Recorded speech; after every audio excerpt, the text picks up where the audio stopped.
Dumb Husky and His White Cat Shizun is a BL novel. This is an audiobook made by fans for other fans. Disclaimer: descriptive violence and triggers for sensitive content. If you don't like it, don't listen. Thank you. Remember, subscribe and click the bell to stay updated on all the new releases. Enjoy. Chapter 31. This venerable one's uncle. In order to show his sincerity in front of Shizun, the young master ordered 3 plates of charred tofu and promised that he would not throw away a single piece of tofu and would eat all of it. Chu Wanning was very satisfied and gave him a rare look of appreciation. Ran, who was following behind, saw this and was not happy. Emperor Taksin had an inexplicable obsession with Chu Wanning's approval and immediately ordered 3 portions of tofu. Chu Wanning glanced at him and said, "Aren't you full after eating so much?" Ran and Zhenyang said excitedly, "Let alone 3 portions, even if you gave me 3 more portions, I would still be able to eat it." Chu Wanning said indifferently, "All right." Then he gave Ran 6 portions of tofu and said, "It's the same for you. You can't waste it." The other 2 all agreed, and Shimi was naturally no exception. He laughed and said, "Then, Shizun, I want 3 plates as well." Thus, on the first day after Elder Yuhang's confinement ended, his 3 disciples all suffered from diarrhea because they had eaten something bad. The next day, Elder Zhenyang found Chu Wanning and tactfully expressed that Granny Meng's hall did not lack helpers. He asked Chu Wanning to move to the Bridge of Helplessness to help clean up the fallen leaves and clean the pillars. The Bridge of Helplessness was a bridge that connected the main area of the Bridge of Life and Death to the disciples' resting area. It could accommodate 5 horse carriages running side by side, and on the pillars of the bridge stood 9 white jade beasts, each representing the 9 sons of the dragon. In addition, there were 360 short pillars with lion heads, giving off a grand and imposing aura. Chu Wanning silently swept the ground. After he was done, he carefully wiped the jade beasts. After working for most of the day, when the sky gradually darkened, it began to rain.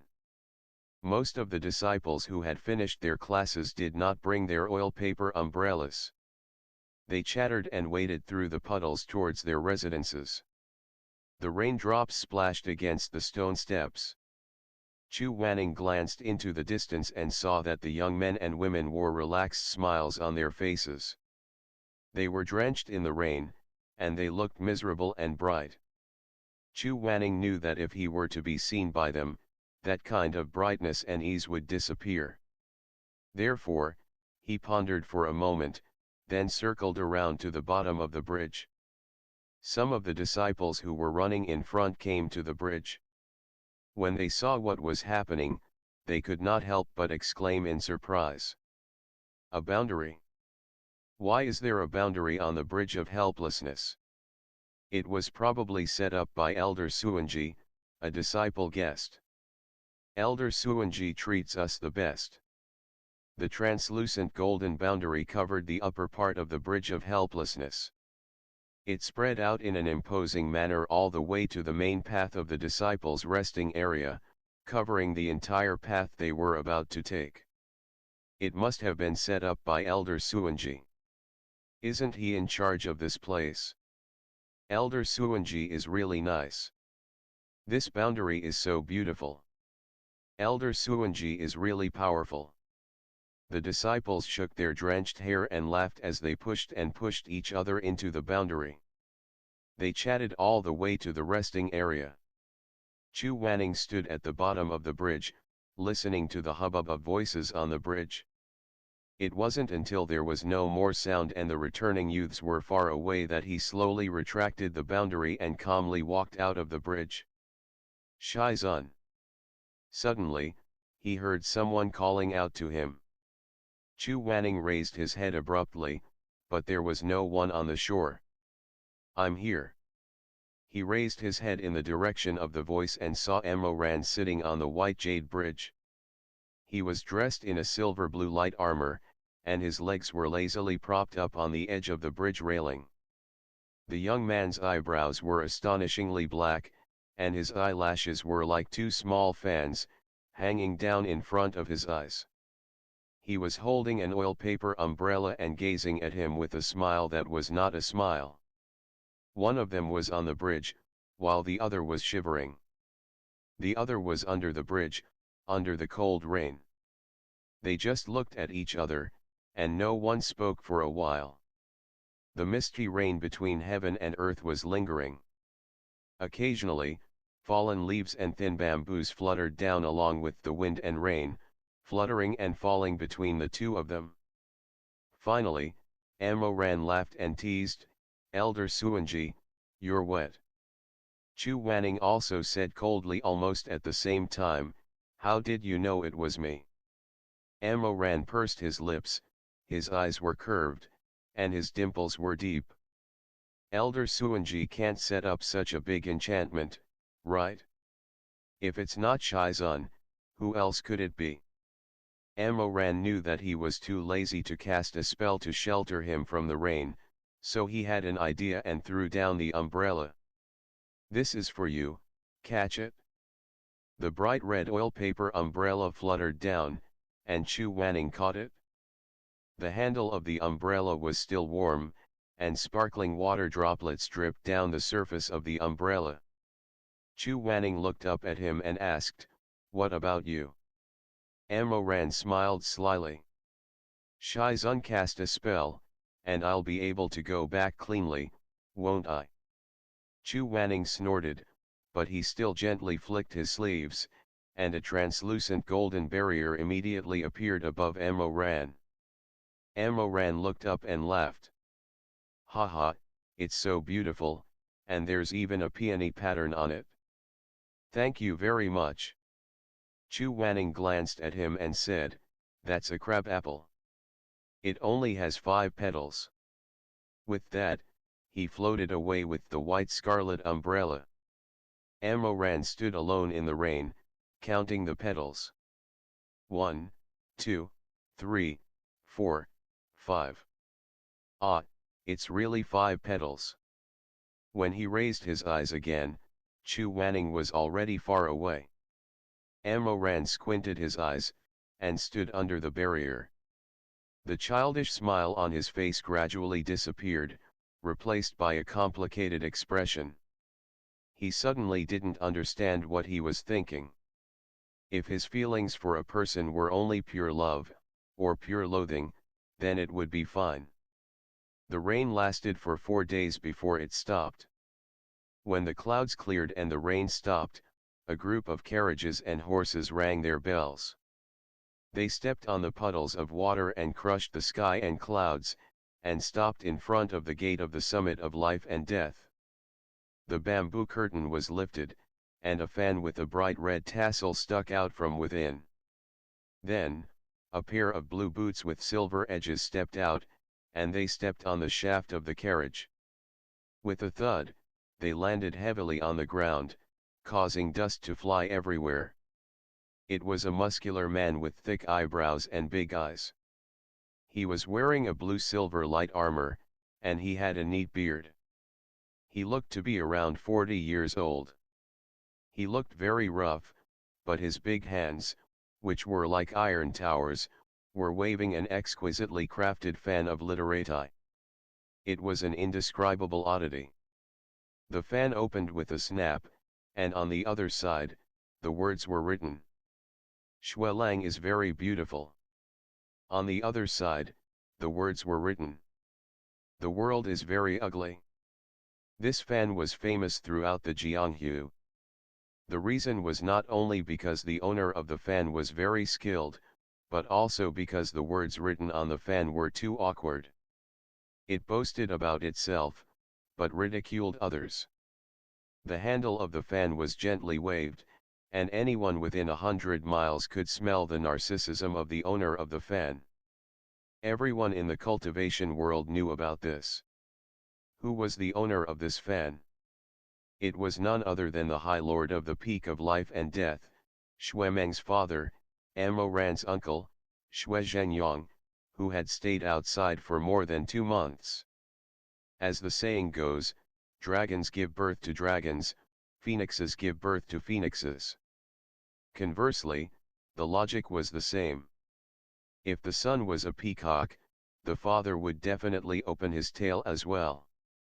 Although Zhenyang had delicate features, which was completely different from his father, who was strong and powerful, but at least in their bones, they were similar. They all felt that Zhenyang is very beautiful, but the world is very ugly. Zhenyang stretched his back and moved his muscles and bones. He twisted his neck and laughed, "Ayo, this carriage is really tiring to death. Finally, we're home." In the Pilhard Hall, Madame Wang was mixing the medicinal powder. Ran and Zhenyang sat on her left and right. She said gently, 4 tails of hemostatic grass and 1 Shaoyang ginseng. "Mother, it's done." Zhenyang sat cross-legged beside her and handed her the medicinal powder. Madame Wang took it and took a whiff of the scent of the hemostatic grass. Then, she said, "This won't do. This grass and guanghuo have been together for a long time. The effect of the soup will be impaired. Go and get some fresh ones." "Oh, okay." Zhenyang got up and went to the inner room to rummage through the medicine cabinet. Madame Wang continued, 3 tails of 5 spiritual resin and 1 tail of dodder seed. Ran passed the ingredients to her neatly. "Auntie, how long does this medicine take?" "No need to boil it. Just take it," Madame Wang said. "Once I've finished grinding the powder, can you send the Asian powder to Elder Yuheng?" Ran Yuan didn't want to send the medicine, but after taking a look at Zhenyang's back, he knew that if he didn't, then the person who would send the medicine would definitely be Zhenyang. He didn't know why, but he didn't like Zhenyang being alone with Chu Wanning, so he said, "Okay." After a pause, he asked again, "Auntie, is this medicine bitter?" "It's a little bitter." "What's wrong?" Ran laughed. "It's nothing." But he grabbed a handful of sweets from the fruit tray and stuffed them into his sleeve. The people in the hall were concentrating on preparing the medicine when suddenly, a loud and hearty laughter could be heard from the entrance of the hall. Zhenyang strode into the hall. His face was radiant as he happily said, "Wife, I'm back." A dignified master of a sect had entered without any warning. Madame Wang was so shocked that she almost spilled the powder in her spoon. She opened her beautiful eyes wide in astonishment. "Husband." Ran also stood up to greet him. "Uncle." "Ah, Zhenyang is here as well." Zhenyang was tall and sturdy, but his speech was very amiable. He patted Ran's shoulder and said, "Good boy, I haven't seen you for a while. You seem to have grown taller. How was it? Did your trip to colorful Butterfly Town go smoothly?" Ran laughed. "It went smoothly."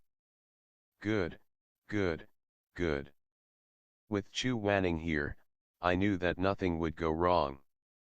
"Oh, right, where's your master? Is he still alone on the mountain playing with his little toys?" Ran was a little embarrassed. "Shizun, his uncle was fiery and impulsive. A large part of the reason for his uncle's death in his previous life was due to his personality." Ran naturally did not want to tell him directly.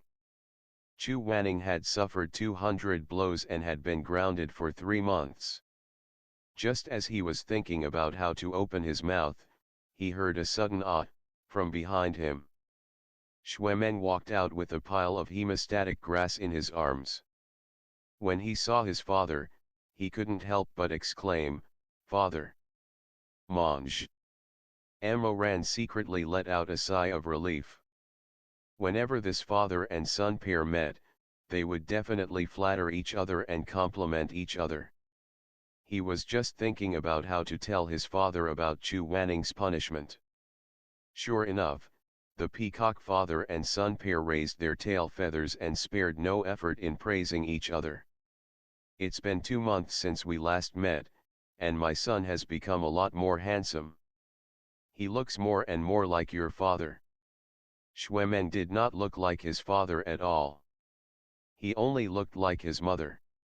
However, he agreed and said, "Father's body has also become a lot more sturdy." Zhenyang waved his hand and said with a smile, "During this period of time in Kunlun's snow-treading palace, I feel more and more that all the young men in the world are inferior to my son and my nephew. Ayo, I'm sick of that bunch of women. Monge, do you still remember Mei Hangxiu?" Zhenyang immediately revealed a look of disdain. "That little fatty who has been cultivating in seclusion for over 10 years. I heard he's the eldest senior of the snow-treading palace. He came out of seclusion? Ha ha ha, my son's memory is really good. It's him. He came to our house to stay for a while when he was young, and he even shared a bed with you. How could I not remember? He was as fat as a dog, and he even kicked people in his sleep. He kicked me down many times. Daddy, did you see him?" "I saw him, I saw him." Zhenyang twirled his beard, seemingly lost in his memories. Zhenyang was a favored son of the heavens, and he was naturally aggressive. Thus, he impatiently asked, "How was it?" Zhenyang laughed. "If you ask me, he's not as good as you. He's just a boy, and his master taught him how to play the zither and dance, and he even used a lightness skill to send petals flying. Your father is so funny, ha ha ha ha." The tip of Zhenyang's nose twitched, as if he was disgusted. A little fatty with baby fat, playing the zither and dancing, sending petals flying. Then how is his cultivation? After all, Mei Hangxiu had been in seclusion for more than 10 years, and had just come out of seclusion in the past few months. He had yet to show his sword in Jianghu. Since his appearance was already inferior to him, Zhenyang wanted to compare his cultivation. This time, Zhenyang did not answer immediately. He thought for a while and said, "Seeing that he doesn't fight much, there's no harm in it. After all, when the sword duel is held in Spiritual Mountain, Monge will naturally have a chance to compete with him." Zhenyang's eyebrows twitched. "Humph, that damn fatty, I'm not sure if he'll even have a chance to spar with me." By this time, Madame Wang had finished adding the last of the powder. She stood up and patted Zhenyang's head with a smile. "Monge must not be arrogant and conceited. You must always be modest and respectful." Zhenyang said, "What's the use of being modest and conceited? That's all done by people who don't have the ability. I want to be as straightforward as my father." Zhenyang laughed heartily. "Look, how can a tiger father have a dog son?" Madame Wang was displeased. "You don't teach him the good, but you teach him the bad. What kind of words are you talking about?" Zhenyang saw the slight anger on her face and knew that she was indeed a little unhappy. He put away his smile and scratched his head. "Wife, I was wrong. Wife would teach him whatever she said. Everything that wife said was right. Don't be unhappy." Madame Wang had been Lone Moon's disciple in her early years. It was said that she had been kidnapped by Zhenyang. It was not clear whether this rumor was true or not, but Ran knew very well that his uncle had treated his aunt with deep affection. His iron bones had become soft and gentle. Madame Wang, on the other hand, was not that hot-blooded towards her husband. She was an extremely gentle person, but she would always throw a tantrum at Zhenyang. Over the years, anyone with a discerning eye would be able to tell who was more affectionate between husband and wife. Shuemen naturally could not be bothered to see his parents flirting. He was a little disgusted. He clicked his tongue and turned around to leave impatiently. Madame Wang was rather embarrassed. "Mange?" she asked hurriedly. Shuemen waved her hand and strode out. Ran did not want to disturb the reunion of the couple. It just so happened that he could avoid his uncle's interrogation. It was better to let Madame Wang tell him about Chu Wanning's punishment. He could not handle it. Therefore, he cleaned up the medicine on the table and left with a grin. He even closed the door for them. Holding the medicine, he staggered over to the Red Lotus Pavilion. Chu Wanning was injured, and his body had been a little weak for the past few days. The enchantment around the pavilion had been removed, so he did not know that someone had come. Therefore, by chance, Ran saw such a scene. Chu Wanning was currently bathing in the lotus pond.